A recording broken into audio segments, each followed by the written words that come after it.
মনে করুন সৌদি আরবে ওয়ান টাইম মানে তাদের ভাই টাকা পয়সা থাকলে যা হয় তা ঘর বানাইছে, ব্যবহার করা শেষ, এমনি ফেলাই গেছে, এটা মানে নষ্ট হইতেছে।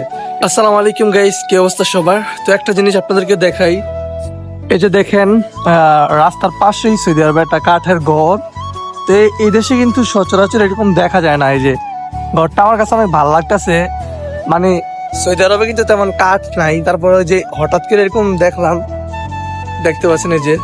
তো এটা একটা পরিত্যক্ত ভবনের মতোই, মানে পরিত্যক্ত একটা বাড়ির মতো। তো দেখি এটার ভিতরে কি আছে। তো এই যে দেখতে পাচ্ছেন এখানে ভাঙ্গা অনেক। তো গাইস আমার মনে হয় এই ঘরটা হয়তো এক সময় মানুষ ছিল, যারা এই যে খেজুরের পিছনে খেজুরের মাজরা ওইখানে যারা কাজ করে হয়তো বা তারা এখানে থাকতো, আমার এরকমই মনে হচ্ছে। তো ঘরটার অবস্থাটা দেখেন, টিন আছে উপরে, রেগুলার যে চুলার মতো।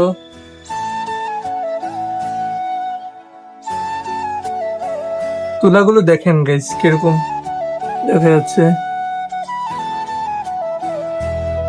তো এরকম মনে করুন সৌদি আরবে ওয়ান টাইম মানে তাদের ভাই টাকা পয়সা থাকলে যা হয় তা ঘর বানাইছে, ব্যবহার করা শেষ, এমনি ফেলাই গেছে, এটা মানে নষ্ট হইতেছে, এটার কোনো যত্ন নাই। যে দেখেন পানির বোতল টোতল সবকিছু।